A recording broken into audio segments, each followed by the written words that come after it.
Halo, gue Aston, gue dari Common Grounds, and you're watching Two Rubber.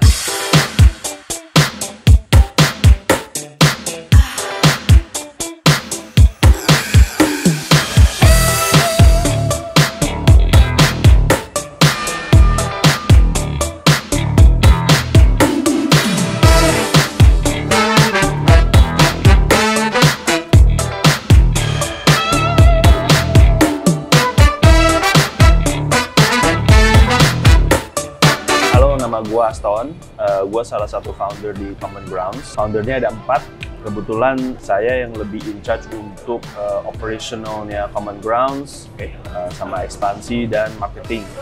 Oke. Di Common Grounds kita ada mungkin ada 2 divisi lah ya. Satu lebih ke retail, which is di cafe. Terus satu lagi ada di roastery, which is lebih ke B2B. Sebelum kita lebih in charge di retail, partner saya satu lagi ada in charge di roastery di B2B. Sebelum kita masuk ke situ, gue mau tanya, background lu tuh apa sebenarnya? Background gue sebenarnya kalau dari sekolah ya. Kalau dari sekolah gue tuh sekolah di Boston di Amrik. Terus gue ambil jurusan entrepreneurship sama marketing. Jadi emang entrepreneurship ya buka-buka bisnis kali ya. Terus satu lagi marketing lebih ke branding gitu. Jadi my experience latar belakang apa yang gue pelajarin itu emang di 2 bidang itu, which is ya sampai sekarang buat bisnis gue di sini emang kepake banget sih gitu. Kenapa lu tertarik di F&B? Sebenarnya awal-awalnya sih gue nggak ada spesifik ketertarikan sih, tapi itu lebih ke seperti banyak orang lain mungkin ya ini F&B itu nyoba-nyoba awal-awal tuh iseng gitu. Kebetulan ada partner-partner gua yang 3 orang yang lain itu kita exactly maybe 11-12 tahun yang lalu kita emang pengen ada side business gitu. Nah, dari side business itu muncullah ide tentang coffee shop gitu. Kenapa? Karena zaman dulu nyokap gua tuh dia sempet zaman dulu tuh sekolah di London. Terus dia di sekolah di London, dia suka kadang-kadang bolak-balik gitu. Nah, dia di sana tertarik dengan satu brand kopi gitu yang emang lokal brand sana. Terus dia sempet suggest ke gue, kenapa lu nggak coba bikin coffee business gitu. Terus kebetulan salah satu partner gua, dia tuh emang bisnis keluarganya ada di kopi juga gitu, meskipun bukan kafe. Gitu.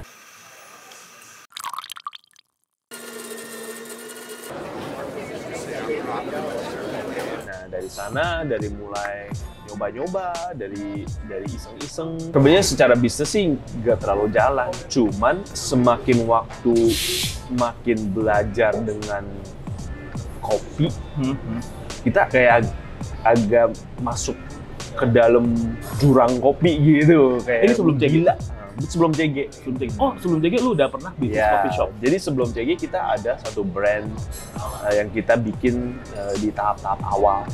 Dan itu brandnya emang sekarang udah nggak ada lagi gitu. Cuman itu starting point-nya kita. Itu kayak saya bilang S2 kita lah gitu. Abis duit banyak, tapi belajar banyak juga gitu. Tapi yang hal paling penting yang kita belajar dari experience itu adalah kita jatuh cinta sama kopi. Karena awalnya kita mau bikin sebagai sampingan atau side business, tapi ternyata dunia kopi sama kopi itu sendiri tuh sangat luas, sangat dalam gitu. Waktu itu lebih dari 10 tahun yang lalu juga specialty coffee di luar negeri itu mulai naik. Di Jakarta pun juga dikit. Mungkin nggak sampai 5 kali kafe-kafe dulu yang lebih specialty ya. Nah dari sana kita banyak belajar, kita banyak ngulik, kita banyak research, temu komunitas di sini juga. Nah dari sana kita mulai bener-bener so to speak fall in love sama coffee. Gimana caranya lu istilahnya kayak gue yakin gue bisa, padahal lu nggak ada background di coffee shop atau apa-apa gitu sebelumnya? Good question. Sebenarnya not only coffee ya. Gue lihat di semua F&B kurang lebih tuh DNA-nya tuh mirip-mirip gitu. Gue lihat tuh sebenarnya kebanyakan banyak F&B termasuk banget di kopi tuh banyak yang namanya trial and error. Ya kan kayak mencoba paling dikit coba dulu gitu. ya itu namanya trial and error tuh pasti banyak error, ya kan? Namanya error, ya kan? Jadi kalau banyak error ya pasti banyak failure-nya gitu. Dari failure-nya tuh ya kita harus belajar, ya kan? Kita harus belajar, kita harus juga nggak putus semangat kayak apa sih yang gue bisa belajar dari error ini gitu ya, dari semua hal, dari R&D, dari managing people, dari costing, accounting, profitability, location, itu semua hal-hal yang kita bisa belajar, things that we didn't do well in or we fucked up in gitu. Banyak gitu. Jadi tahun ini bener-bener persis bulan April kita tuh 10 tahun di Common Grounds. Wow. 10 years ya kan, which means that kita belum mati. Di dunia F&B udah 10 tahun tuh gokil. Lumayan kan? Parah. Jadi kayak gue juga mikir nih, wah kita udah 10 tahun nggak kerasa 10 tahun. Cuman the more amazing thing adalah 10 tahun kita masih hidup gitu. Ya kan? Masih hidup, masih growing, masih banyak suksesnya tapi banyak mistake-nya juga gitu. Jadi gue lihat proses 10 tahun itu tuh proses trial and error terus gitu. Cuman makin lama ya makin pinter ya kan, masa makin bodoh ya kan. Jadi dari makin pinternya ya kita makin belajar, oh sebenarnya buat kita Common Grounds itu what works sih buat kita gitu. What makes us successful ya kita fokusin di situ. Yang nggak works ya udah kita pernah coba. Tapi doesn't work ya udah move on. Gimana bisa refine identity lu gitu sebagai brand F&B di bidang F&B-nya itu gitu. Misalnya mau kue, mau restoran, mau kopi gitu. Jadi makin lama identity lu tuh makin keluar gitu. Dan lu makin bisa lihat cermin kayak oh lu lihat cerminnya jelas oh ini gue gitu. Ini enggak gue. Tentang Common Ground. Common Ground tuh apa? Apa yang bedain Common Ground dengan coffee shop lainnya? Ya. Common Grounds menurut gue juga dari awal lahir sampai sekarang itu pasti banyak yang evolve, ya kan? Karena ya dunia konsumen kopi kita sangat berevolve ya kan? Especially the last 5-6 years. Gitu. Kita udah 10 tahun nih. Dari 10 tahun mulai dengan industri specialty coffee itu udah something big yang beda. Gitu. Karena 10 tahun yang lalu kebanyakan Starbucks, Coffee Bean yang banyak chain-nya gitu ya kan. Big chain coffee culture ya kan yang mulai tapi yang lebih ke chain style. Gitu. Kalau specialty kan lebih indie, lebih independent, lebih fokus ke craft, artisan ya kan. Nah dari sana sendiri tuh industri mulai change. Ya kan, kita mulai dengan artisan juga, ya kan. Cuman yang kita rasa at that time, kenapa kita harus agak berbeda? Ya kita rasa, kita udah tahu nih, zaman dulu tuh orang Indonesia nggak terlalu banyak yang gila minum kopi. Konsumsinya nggak setinggi sekarang, atau kalau kita banding dengan luar negeri, belum jadi lifestyle lah saat itu. Kopi. Lifestyle ataupun kebutuhan. Kalau di luar negeri kan kayak misalnya Amerika, Australia, even sekarang Jepang, Korea itu kebutuhan benar. In addition to lifestyle. Kalau di Indonesia waktu itu lifestyle enggak, kebutuhan juga enggak. Sebagian besar nih gitu, not everybody. Ada aja yang coffee addict, tapi overall tuh lots of people didn't drink coffee. Karena ya takut lambung kayak apa, kayak pahit, kayak apa kayak gitu. Dari 10 tahun yang lalu sampai sekarang tuh udah berbeda banget kan. Ada orang yang nggak pernah minum kopi, sekarang setiap hari ada minum kopi, ya kan. Nah itu evolving-nya tuh lumayan banyak di waktu yang menurut gua cukup pendek gitu. Jadi kita sebagai coffee company juga harus ada evolve gitu.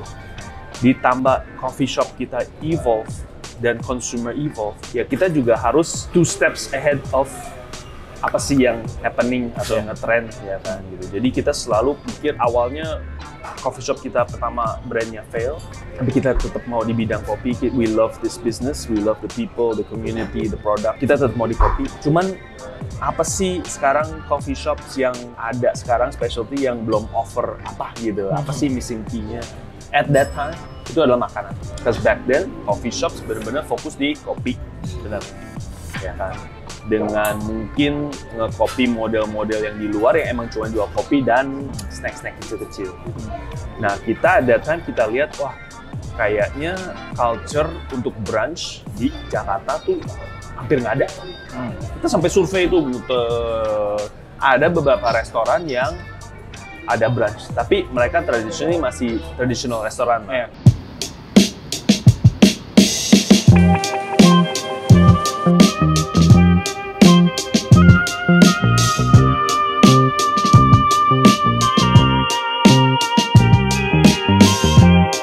lunch, dinner, brunch, breakfast nggak ada. Jarang. Gitu. Makanya kita keputusin, oke, kayaknya meskipun kita bukan ahli di makanan, kita bukan chef dan lain-lainnya, tapi kayaknya makanan breakfast nggak terlalu susah gitu, kayak lebih simple ya kan, telur, roti dan lain-lainnya gitu. Nah, mulai dari sana kita invest dan nyari ke chef sama tim yang bisa bikin makanan secara enak. Oke. Baru kita buka. Di luar Jakarta ada 3 lagi. Berarti 18. Ya, 19. 19. Seharusnya ada 21. Wow. Gimana caranya lo ngerunning 19 outlet ini? Of course, kalau namanya running itu adalah it's a people thing. It's a people business. Jadi kita harus ada tim yang lumayan stabil, lumayan capable, driven, understanding organization. Core timnya tuh udah harus ada dan terbentuk gitu. Dan itu sesuatu yang kita juga work on over the years. Cari orang yang very good at what they do is not easy. Jadi kadang-kadang kita harus filter through ya kan. Harus lewatin berapa orang baru dapat yang cocok buat this specific task or job gitu. At the end of the day it's people that helps us grow.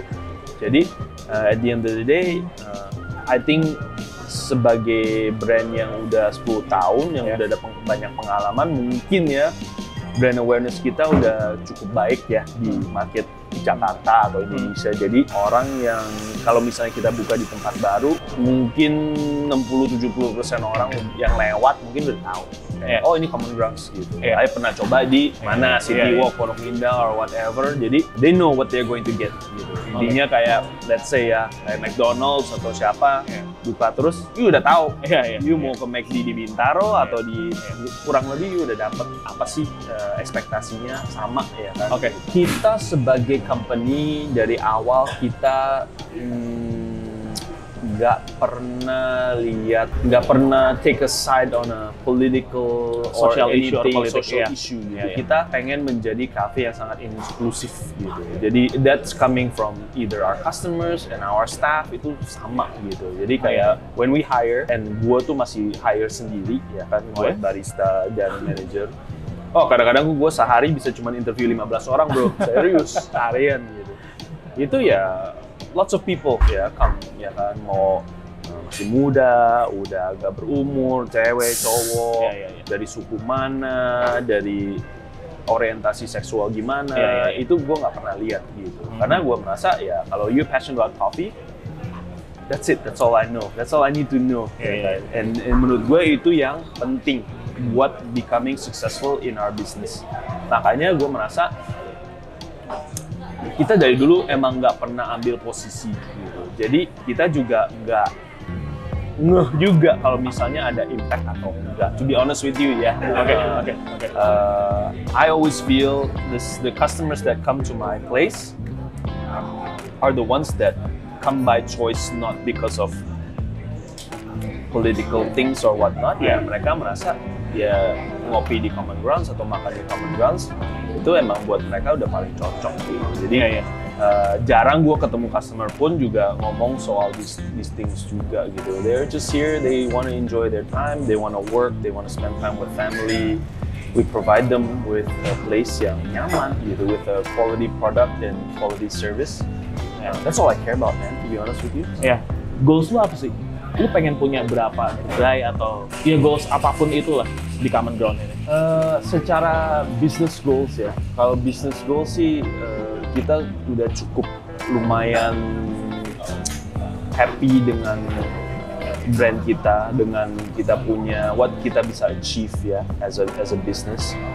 Jadi menurut gue itu gimana kita bisa terus ekspansi, terus untuk ngasih experience untuk customers sama produk dan service yang lebih baik lagi gitu.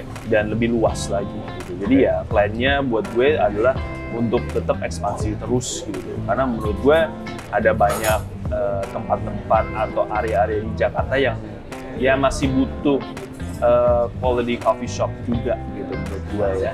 Terus belum di luar Jakarta demand-nya cukup besar juga gitu, banyak yang nanya lah gitu, terus kapan buka di A, B, C dan lain-lain. Cuman ya itu kan pasti nggak bisa terlalu cepat gitu, harus ada step-stepnya dan harus ada timnya juga yang besar yang bisa bantu ngurus gitu. Jadi goalsnya adalah untuk ekspansi terus. Ekspansi terus is good for business, ya kan, obviously. Tapi menurut gue it's even better for hospitality people. Kalau kita bisa nambahin skill sama pengalaman mereka, kita bisa nambahin upah mereka. Ya. Nambahin upah mereka, artinya mereka juga one day bakal ada living wage yang sesuai, yang dimana mereka tuh bisa hidup. Bisa hidup bukan artinya cuma bisa makan ya, bisa punya rumah, bisa invest sampai hari tua dia aman. Punya kendaraan sendiri, bisa punya keluarga. Itu kan hak setiap orang gitu ya kan. Kenapa di industri kita itu sampai sekarang masih belum tercapai gitu ya. Faktornya ternyata banyak. Nah, gue merasa salah satu solusi adalah untuk membuat perusahaan yang sangat kuat, ya kan? Di mana semua banyak benefit dan lain-lain kita bisa offer staffing kita. Cuman at the same time kita nggak bisa offer ke semua orang, nggak bisa. Karena ya fair work, fair pay gitu. Itu harus equal gitu. Nggak mungkin bayar tinggi tapi you kerjanya below standard. Men-training dan mengedukasi staff-staff kita juga emang harus sabar dan harus ngomongnya juga harus yang bisa masuk, ya kan. Nah itu penting. Makanya emang kadang-kadang banyak friksi antara manajemen dan staff, tapi at the same time ya gimana kita cara yang enak sama-sama bisa maju gitu ya. Menurut gue itu penting. Dynamic semua bisnis kayak gitu. Simbiotik bro. Lu nggak bisa buka bisnis tanpa ada staff dan sebaliknya. Lu nggak bisa kaya sama staff juga nggak bisa nambah gaji dan benefit dan lain tanpa perusahaan. Jadi ya itu a very fragile ecosystem yang kita sebagai owner atau sebagai manager itu harus pinter untuk develop gitu.